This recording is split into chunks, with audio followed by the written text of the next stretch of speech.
Hey guys, I'm going to be working on something new here. I'm going to be showing a really cool deck, or at least most of what I have for a deck. This is going to be a Gredora Megacolony deck before DVS01. So, yeah, let's go through it.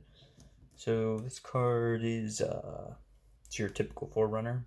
You run it, you draw a card. Doesn't really matter which one you pick there. As for triggers, we got 4. Riddle Hun, look, it's a pretty good stable. It lets you stride, and it's a crit, so you don't really need to guard with it. There's not enough pressure.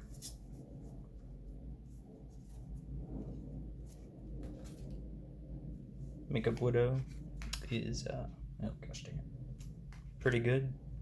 Lets you countercharge. Pretty good staple. It's up to you if you want to run 4.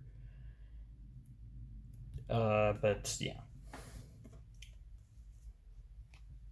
Heal triggers, you run 4. This is the new one from DVS01, but even if you're running cards from before, this is a pretty good staple. It prevents you from getting rushed, and it looks nice. I know it's a grade 3, but that's fine.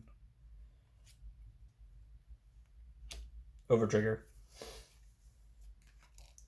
Out of all the cards here, the Overtrigger is pretty important.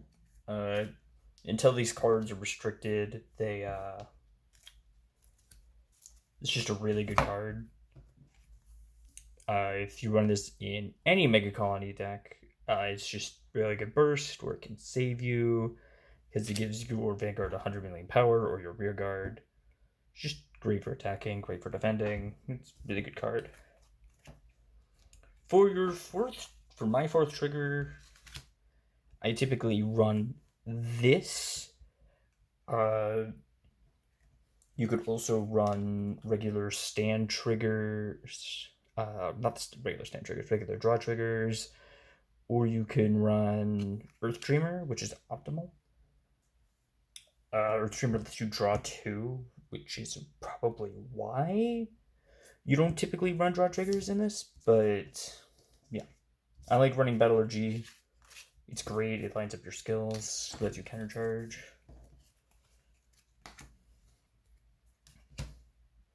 Grade 1 lineup is really cool. This is part of what makes it a Gredora deck. So we have 4 Weevils. This is probably the only premium deck where you will see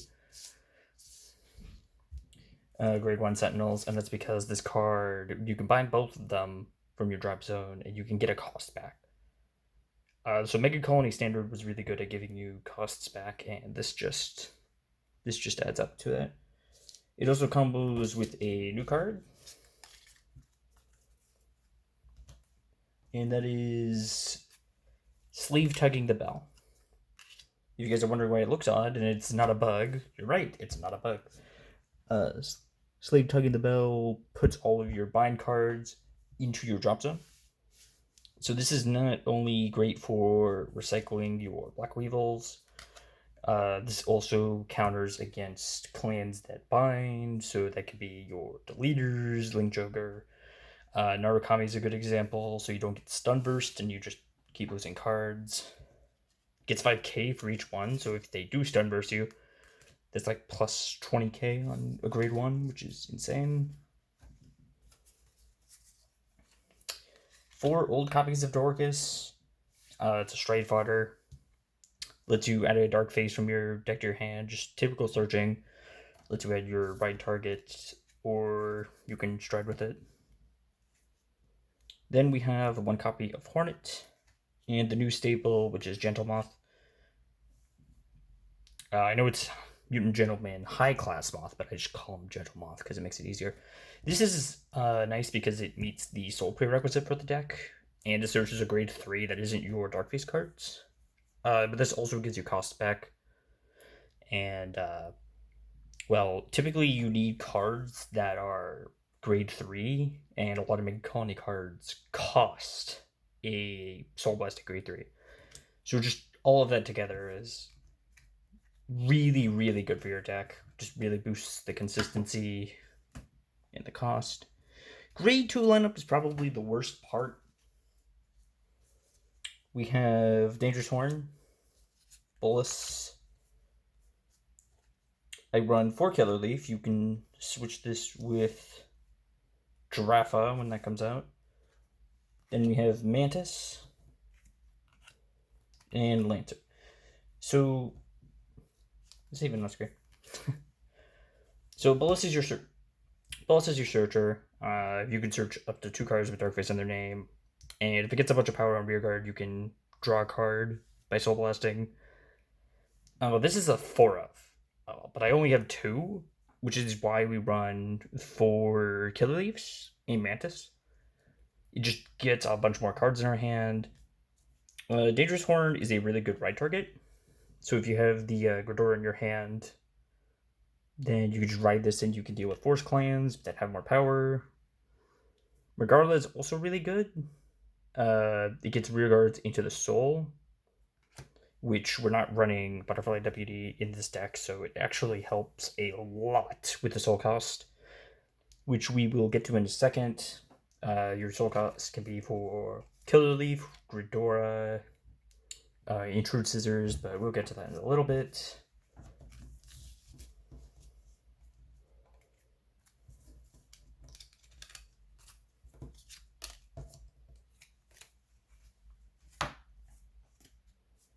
Grade 3s, true to the name of the deck, for Gredora. So this is interesting because she sort of warrants not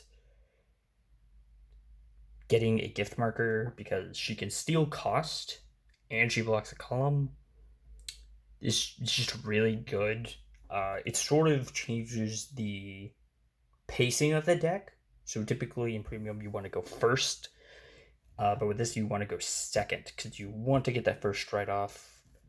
You want to be able to get a lot of these skills off and restrict your opponent, especially if they don't know what you're playing. If they don't know what you're playing, which they should, they'll see the Darkface cards. They'll see that you're adding Darkface cards up to grade 3.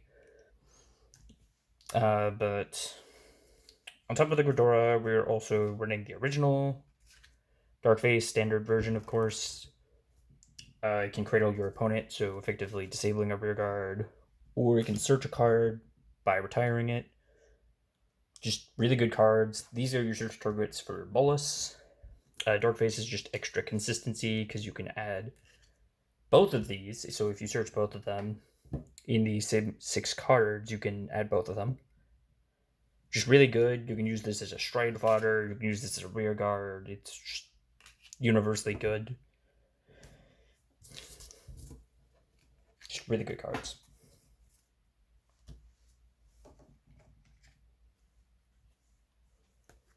Intrude Scissors. This card is amazing.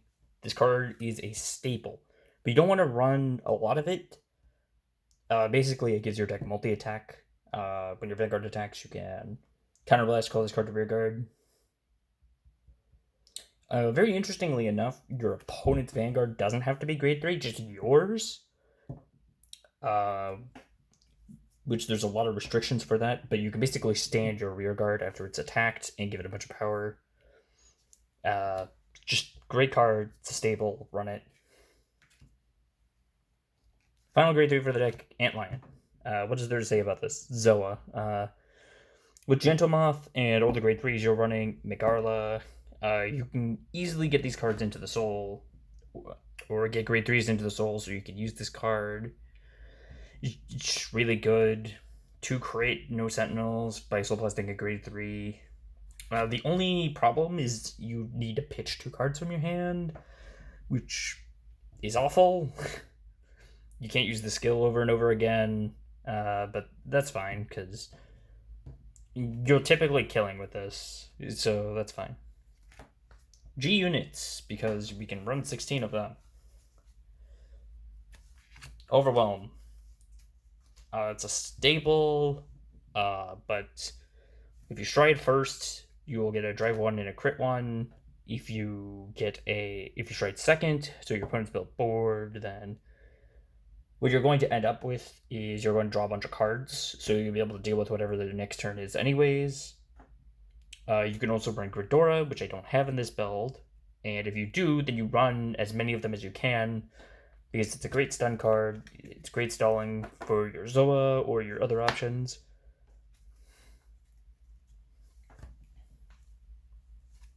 For Obturandus, I don't have Gredora, so this is my next best thing. So what this card does is it prevents your opponent from calling cards, and they can still attack with their Vanguard, but this card is a great staller. It's an instant 4 of. It recently got re-released in the G collection, so it's a very pretty card, and you can get it pretty cheap. It's a pretty good sub option if you don't have Gredora, because those are really expensive G units right now. Just really hard to find, really hard to get. One copy of Deprenor, the worst G unit in Megacolony.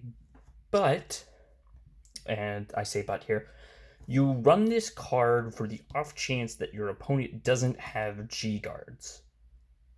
And I know that sounds crazy. I know that sounds absolutely crazy. But it's a free 45,000 if you do, to your front row. But against a player with a normal deck, this is just a flip cost.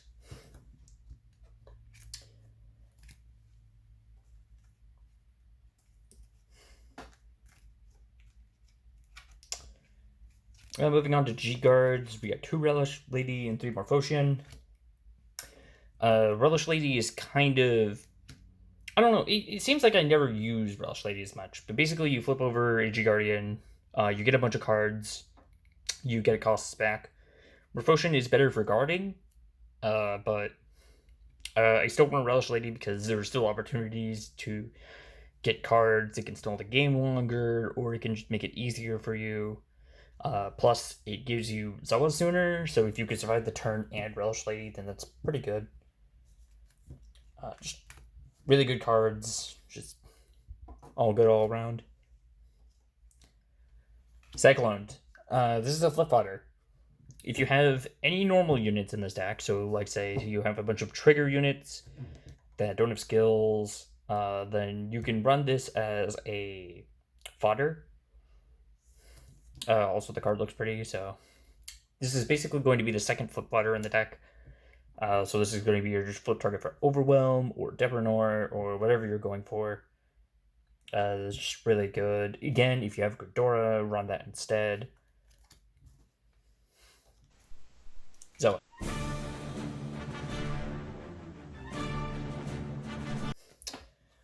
There's that boy! Zoa's good. This is your win con. If you get Antly with Zoa, then you basically win the game. There should be no way that they survive. There are a couple situations in which your opponent does survive, and that is if they get an over trigger. So the way this card works is you counterblast 2, you draw. So if you're about to deck out, don't play this card. But the card you call gets 99,999 power constantly, so you can't increase it. The card can't be chosen by card effects. Oh no, it can't be chosen? Correct, it cannot be chosen. So you just, if you damage, you win. But if your opponent gets an over trigger, then they get 100 million power. So the card chosen by Zoa can't hit anymore. So you always have to attack with the card called by Zoa first. And that can be good or bad. That can be, because your opponent's going to have a lot more resources for this card when you attack with it first. But you can always go to an offhand strategy. You can always go to another Antland you have, or you can go to other cards. But it's basically the idea for the deck. You're basically stalling for Generation Break, and this, naturally, you can play it as stally as you want, or you can play it as with more brute force. For example, you can play it with Jerk. You can play it with Phantom Black. There are a couple of cards, but the grade 2 lineup needs some work. I think you can run Elite Mutant Giraffa. I think these cards are kind of nice because it keeps your damage consistent if you're playing against a Force Clan, because they don't really need costs anymore to do that. It's really just consistency, and it gets big power if it's on your card. But yeah, basically that's the idea for the Gredora Premium deck. Again, if you have the Gredora G unit, you always run it. Burn 4 Bolus. I should probably get more copies of those, but yeah, it's a really good deck. It's got a lot of power to it. It's really interesting. Blanche. That's basically all I have for now. I told you guys that I would do this, and that was the whole thing. I'm currently working on a Giraffa deck, so I will probably get back with another deck video later when I come up with it. But I'm having some trouble with it because of all the costs are weird now. Larva Mutant's hard to use, and the G3 kind of limits a lot of the dark face options, so your consistency is in question. But yeah, I'll work on it, and I will come back with something hopefully okay, something playable, and I hope you all have a good day. Bye bye.